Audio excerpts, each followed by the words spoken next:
Iroquois by Danielle and Isaiah. The Iroquois lived in a moderate area on the border of the United States and Canada.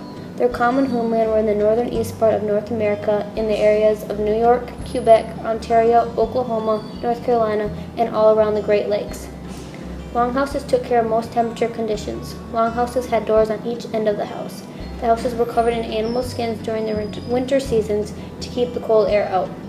The longhouses were designed to hold as many as 20 families. They lived close to the Great Lakes, which gave them plenty of water and generally moist weather. Most land was rich soil and good for cropping and farming. It was ideal for sustaining many families and ecosystems. Some disadvantages of the Iroquois living conditions were harsh winters, seasons were very extreme, blizzards and storms made hunting and gathering food very difficult, some harvests in the fall were very unsuccessful, summers were extremely hot and they dried out crops.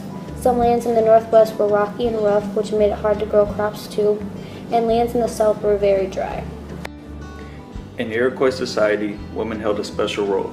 Iroquois women, like many Native Americans, were honored in their society. Believed to be linked to the earth's power to create life, women determined how the food would be distributed, a considerable power in a farming society. Groups of women produced crops of corn, beans, and squash, gathered wild foods, and prepared all clothing and most other residential goods. During the day, it was a woman's job to take care of the longhouse.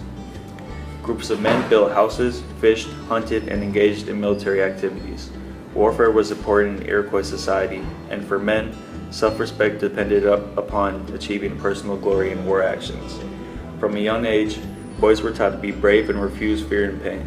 They were responsible for protecting their families from raiding Indian tribes and from animal attacks. They were also responsible for hunting wild game for food. Iroquois children typically did not have a formal education, but were taught alongside of their mothers, if they were girls, and fathers and uncles if they were boys.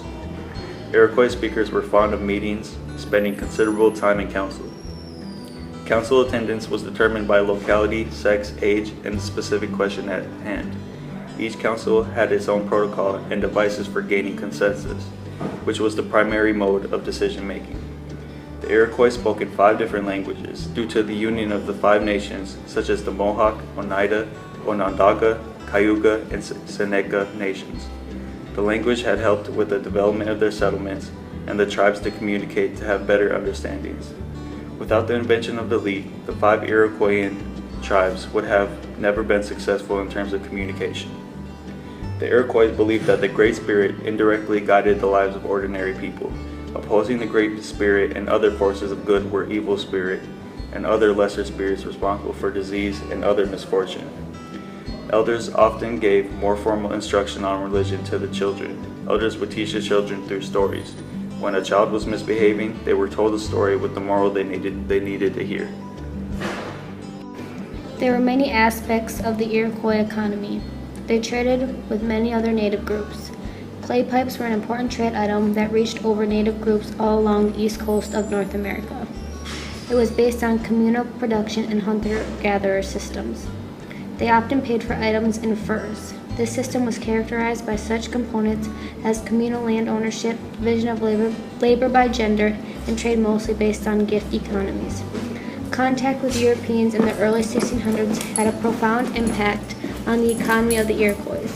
At first, they became important trading partners, but the expansion of European settlement upset the balance of the Iroquois economy. The Iroquois gave 2 well-known contributions to our world today. One of them being, lacrosse was first played and invented by the Iroquois Indians. Lacrosse is a well-known sport in our world today.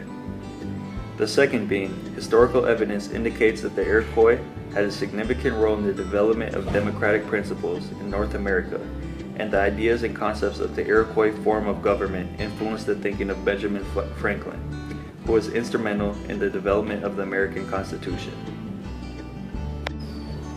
The Iroquois nation separated in the war between the British and Americans. After the British were defeated, Americans retaliated and defeated the Iroquois. In result, the Second Treaty of Fort Stanwix was signed, and the Iroquois Confederacy effectively came to an end.